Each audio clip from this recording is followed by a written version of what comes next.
இப்படி ஒரு தலைவரை இதுவரை தமிழ்நாடு கண்டதில்லை. பாட்டாளி மக்கள் கட்சியினுடைய தலைவர் பசுமநாயகர் அன்புமணி ராமதாஸ் அவர்கள் இந்த 2023 ஓராண்டுகளில் மட்டும் எத்தனை போராட்டங்கள், மக்களுக்காக எத்தனை பயணங்கள். கடந்த டிசம்பர் 5ஆம் தேதி காலநிலை மாற்றம் குறித்தான ஐநா சபை கருத்தரங்க கூட்டத்தில் கலந்துகிட்டு பேசுறார்.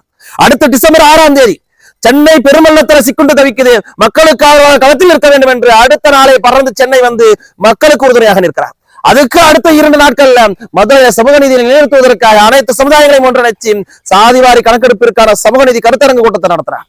அடுத்து 2 நாடாளுமன்ற தொகுதியில் பாட்டாளி மக்கள் கட்சியின் இளைஞர் பெருமுறையை சந்தித்து உரையாற்றுகிறார். அடுத்து நாளைய தினம் டிசம்பர் 21ஆம் நாள் திருநெல்வேலியும் தூத்துக்குடியும் பெருமள்ளத்தில் சிக்குண்டு தவிக்கிறது, அந்த மக்களுக்கு ஆதரவாக களத்தில் இறங்கி அவர்களுக்கு நிவாரண உதவிகளை வழங்குவதற்கும் ஆதரவு தெரிவிப்பதற்காகவும் சொல்றார். டிசம்பர் 23ஆம் தேதி சமூக நீதி நிலைநிறுத்துவதற்காக கோயம்புத்தூரில் சாதிவாரி கணக்கெடுப்பை வலியுறுத்தி கருத்தரங்கு கூட்டத்தில் கலந்துக்கிறார்.